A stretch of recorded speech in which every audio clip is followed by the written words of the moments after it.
Hello, xin chào tất cả mọi người, chào mừng mọi người đã đến với kênh của mình Viva Rosay. Thì hôm nay mình sẽ hướng dẫn các bạn móc một chiếc mũ trùm đầu liền khăn tròn như thế này.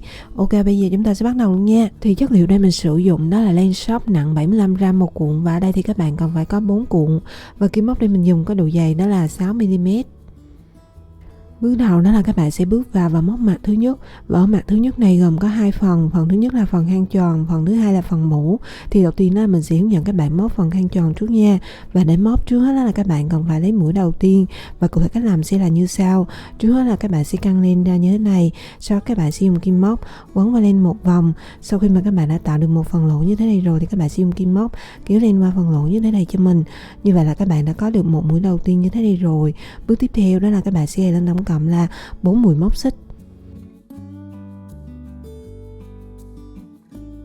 Sau đó thì các bạn sẽ bỏ qua 3 chân mũi móc xích đầu tiên 1, 2 và 3, đâm kim móc vào chân mũi thứ tư này và móc lên một mũi móc kép. Như vậy là các bạn đã móc xong dòng thứ nhất rồi. Tiếp tục đó là các bạn sẽ móc lên dòng thứ hai. Và để móc dòng thứ hai trước hết là các bạn sẽ gài lên một mũi móc xích, sau đó thì xoay ngược phần móc lại. Mà các bạn hãy nhìn ở đây, cấu tạo của mỗi một chân mũi là gồm có 2 sợi len đan vào nhau và tạo hình chữ V như thế này. Một sợi len thì nằm ở phía bên dưới, còn một sợi len thì nằm ở phía bên trên. Và ở dòng thứ hai này các bạn sẽ đâm kim móc vào mỗi một chân mũi của sợi len nằm ở phía bên dưới và móc lên mỗi một mũi dời nửa kép. Và cụ thể cách móc sẽ là như sau. Đầu tiên đó là các bạn sẽ quấn len quanh kim một vòng, đâm kim móc vào chân mũi đầu tiên của sợi len nằm ở phía bên dưới, kéo len qua. Sau khi mà các bạn đã có 3 đầu len trên cùng kim móc như thế này rồi thì các bạn sẽ dùng kim móc kéo đầu len thứ ba qua 2 đầu len còn lại cho mình. Như vậy là các bạn đã có được một mũi dời nửa kép đầu tiên rồi. Tiếp tục với chân mũi thứ hai các bạn cũng sẽ móc tương tự như vậy cho mình. Như vậy là các bạn đã móc xong dòng thứ hai rồi và tổng số chân mũi giờ các bạn đang có là 2. Tiếp tục đó là các bạn sẽ móc lên dòng thứ ba, và để móc dòng thứ ba trước hết là các bạn sẽ gài lên 3 mũi móc xích, sau đó xoay ngược phần móc lại.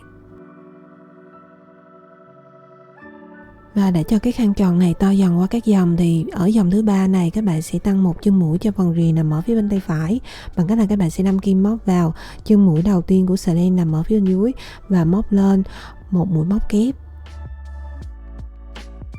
Như vậy là các bạn đã tăng xong một chân mũi rồi. Bước tiếp theo đó là các bạn sẽ đâm kim móc vào chân mũi thứ hai của sợi len nằm ở phía bên dưới và móc lên một mũi móc kép kế tiếp.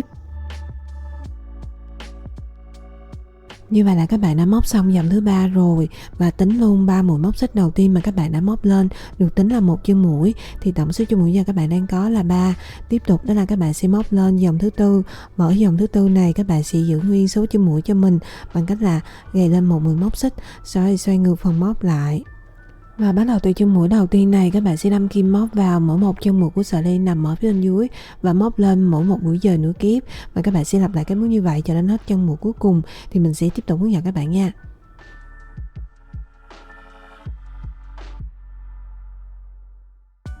Và như vậy là các bạn đã móc xong dòng thứ tư rồi, và tổng số chân mũi giờ các bạn đang có là 3. Tiếp tục đó là các bạn sẽ móc lên dòng thứ 5, và ở dòng thứ 5 này các bạn lại tiếp tục tăng một chân mũi cho phần rìa nằm ở phía bên tay phải. Và cụ thể cách móc sẽ là như sau. Đầu tiên đó là các bạn sẽ gài lên 3 mũi móc xích, sau đó xoay ngược phần móc lại. Tiếp theo đó là các bạn sẽ đâm kim móc vào chân mũi đầu tiên của sợi len nằm ở phía bên dưới và móc lên một mũi móc kép. Như vậy là các bạn đã tăng xong một chân mũi rồi. Sau đó với 2 chân mũi còn lại thì các bạn sẽ đâm kim móc vào mỗi một chân mũi của sợi len nằm ở phía bên dưới và móc lên mỗi một mũi móc kép.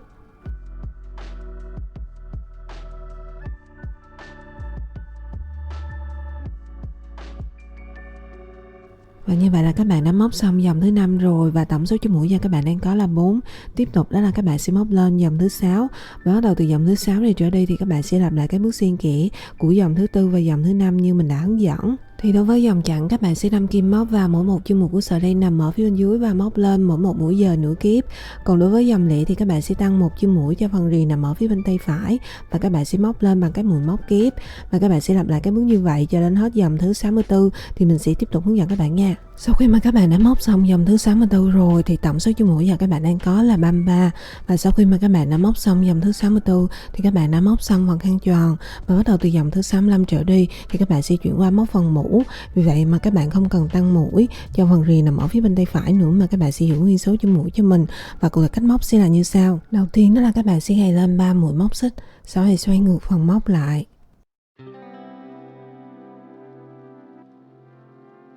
Và bắt đầu từ chân mũi thứ hai này trở đi thì các bạn sẽ đâm kim móc vào mỗi một chân mũi của sợi len nằm ở phía bên dưới và móc lên mỗi một mũi móc kép, và các bạn sẽ lặp lại cái bước như vậy cho đến hết dòng thứ 65. Và sau khi mà các bạn đã móc xong dòng thứ 65 rồi, tiếp tục đó là các bạn sẽ móc lên dòng thứ 66.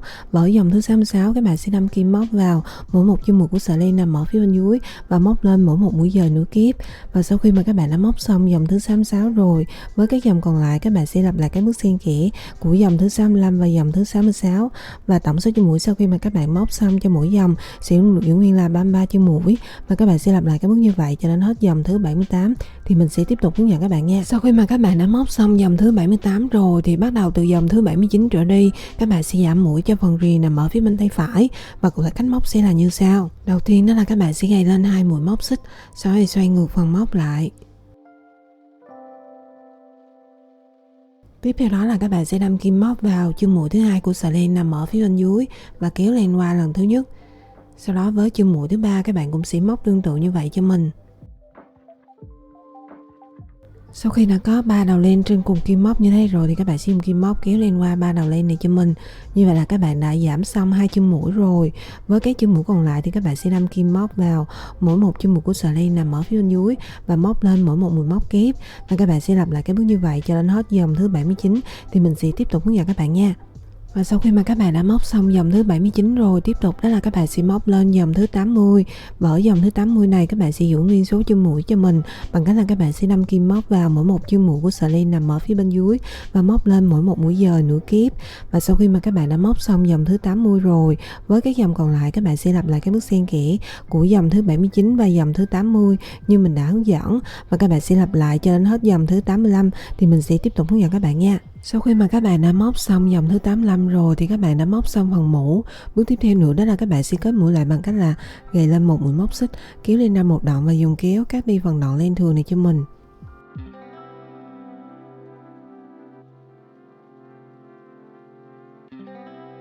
Bước tiếp theo đó là các bạn sẽ chuyển qua móc mặt thứ hai. Vỏ mặt thứ hai này cũng gồm có hai phần. Phần thứ nhất là phần khăn tròn và phần thứ hai là phần mũ. Thì đầu tiên đó là mình sẽ hướng dẫn các bạn móc phần khăn tròn trước nha. Và ở dòng thứ nhất và dòng thứ hai của phần khăn tròn này, cách móc cũng sẽ tương tự giống như là mặt thứ nhất mình đã hướng dẫn.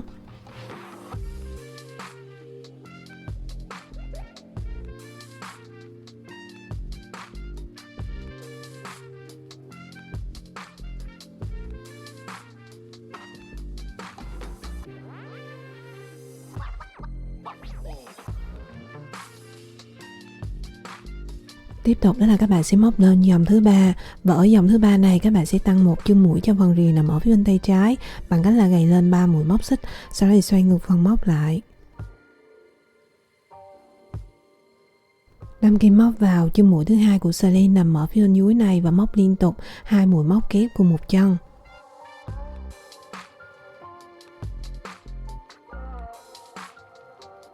Như vậy là các bạn đã móc xong dòng thứ ba rồi. Tiếp tục đó là các bạn sẽ móc lên dòng thứ tư. Và ở dòng thứ tư này các bạn sẽ giữ nguyên số chân mũi bằng cách là gài lên một mũi móc xích, sau đó xoay ngược phần móc lại. Và bắt đầu từ chân mũi đầu tiên này thì các bạn sẽ đâm kim móc vào mỗi một chân mũi của sợi len nằm ở phía bên dưới và móc lên mỗi một mũi dời nửa kép. Và các bạn sẽ lặp lại cái bước như vậy cho đến hết chân mũi cuối cùng thì mình sẽ tiếp tục hướng dẫn các bạn nha. Và như vậy là các bạn đã móc xong dòng thứ tư rồi. Tiếp tục đó là các bạn sẽ móc lên dòng thứ năm. Và để móc dòng thứ năm, trước hết là các bạn sẽ gài lên 3 mũi móc xích, sau đó xoay ngược phần móc lại. Và ở dòng thứ năm này các bạn lại tiếp tục tăng một chân mũi cho phần rì nằm ở phía bên tay trái bằng cách là đâm kim móc vào chân mũi thứ hai của sợi len nằm ở phía bên dưới và móc lên một mũi móc kép. Sau đó thì các bạn sẽ đâm kim móc vào chân mũi thứ ba của sợi len nằm ở phía bên dưới, móc liên tục 2 mũi móc kép cùng một chân.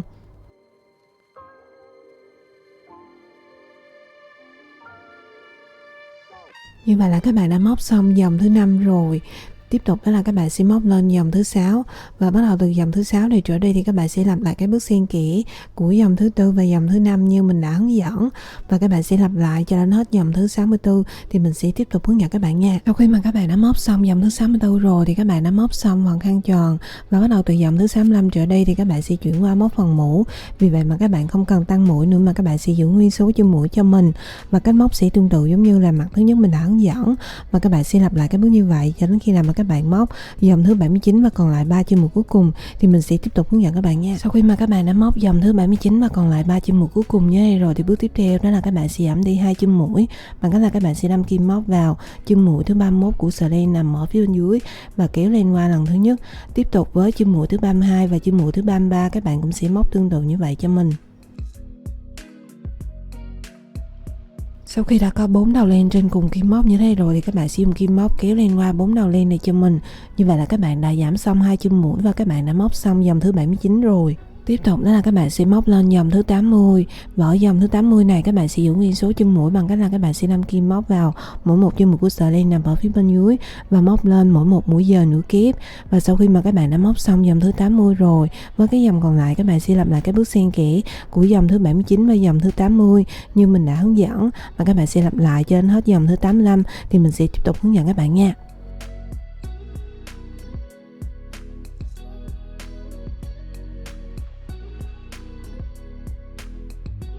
Như vậy là các bạn đã móc xong mặt thứ 2 rồi. Bước tiếp theo đó là các bạn sẽ nối hai mặt này lại với nhau, và các bạn sẽ bắt đầu nối từ phần rìa của dòng thứ 65 cho đến hết chân mũi cuối cùng của dòng thứ 85 là nằm ở đây. Và để nhận biết được là các bạn sẽ đâm kim móc vào chân mũi nào của phần rìa cạnh bên thì đối với dòng mà các bạn móc lên bằng cái mũi móc kép thì một chân mũi các bạn sẽ đâm kim móc vào phần giữa của mũi móc kép, và chân mũi kế tiếp thì các bạn sẽ đâm kim móc vào phần đầu của mũi móc kép.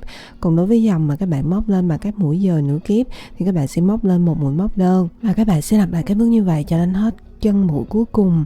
Và đối với cạnh tiếp theo thì các bạn sẽ đâm kim móc vào mỗi một chân mũi và móc lên mỗi một mũi móc đơn. Và mình sẽ gặp lại các bạn sau khi mà các bạn đã móc đến hết chân mũi cuối cùng của dòng thứ 85 là nằm ở đây nha.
Ok, bước cuối cùng đó là các bạn sẽ dùng kim khâu và giấu đi những đoạn len thừa. Thì như vậy là các bạn đã hoàn thành xong một chiếc mũ trùm đầu liền khăn tròn phiên bản 2 như thế này rồi. Mình chúc các bạn sẽ thành công và sản phẩm các bạn làm ra nha. Chào tạm biệt và hẹn gặp lại các bạn ở video sau. Bye bye, see you.